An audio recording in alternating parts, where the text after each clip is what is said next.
we're gathering here today just to tell the district attorney that we do acknowledge a tragedy happened here a couple of months ago, but Mamadou Diallo was just doing what any one of us would do, which was to help his family who was calling for his help. There are two heroes here. You cannot forget. What would have happened if Mrs. Diallo had not picked up the phone and called for help? She probably would have not only been raped, but she probably would have been killed so that she could not serve as a witness to the crime that was being committed. She took a risk of her life and called the most logical person you will call. You will either call a son, a daughter, a mother, a grandmother, but in this case, your husband. Your husband did what almost any man will do to defend his home, to defend his wife. So she's a hero to begin with. Let's not forget that. I am here today to add my voice to the chorus of elected officials and community leaders who are asking the district attorney to move to dismiss all remaining charges against Mamadou Diallo in the interest of justice.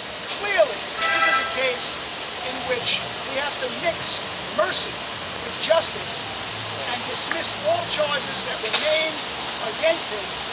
That is the right thing to do. And we urge the district attorney to do the right thing. A couple of things. One, that this is not an isolated event, that our communities, particularly communities of color in the Bronx and Brooklyn and other parts of New York City, are often victims of crime. And these crimes sometimes go unreported.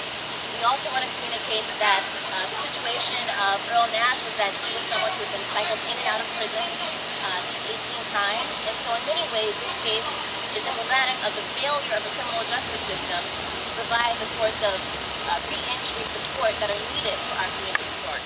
Mr. Diallo practices right as a citizen to defend his family. If this was a southern state, any Commonwealth southern state, this crime would not even be going before a district attorney. If this would have been, I strongly feel that if this issue would have been in Riverdale, if this would have been a Caucasian man fighting for his family, there would be no charges. So today I ask the district attorney, Mr. Darcel Clark, to please have mercy on the family.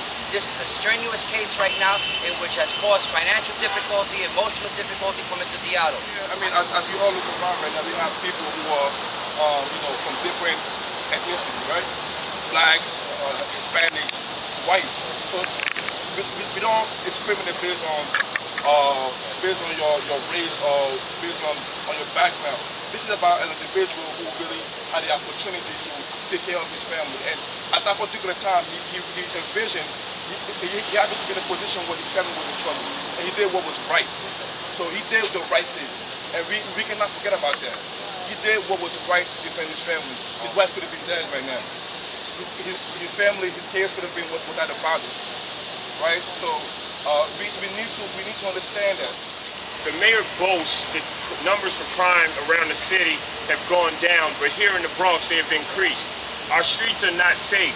The police are not keeping us safe. The district attorney, she's not keeping the criminals off the streets. And when a man has to protect himself because his health isn't coming from elsewhere, this broken criminal justice system attempts to prosecute him. Mr. Diallo is not a criminal. Here we are where Mr. Diallo is being charged with just defending his wife who was about to be raped. Like, let's think about that for a second. We are putting somebody in jail who is a hero in this instance. We are putting somebody in jail who is doing nothing but protecting a loved one. And justice is not being served in that instance. We need the charges to be dropped. No justice! No peace! No justice! No peace! No justice! No peace! What do we want?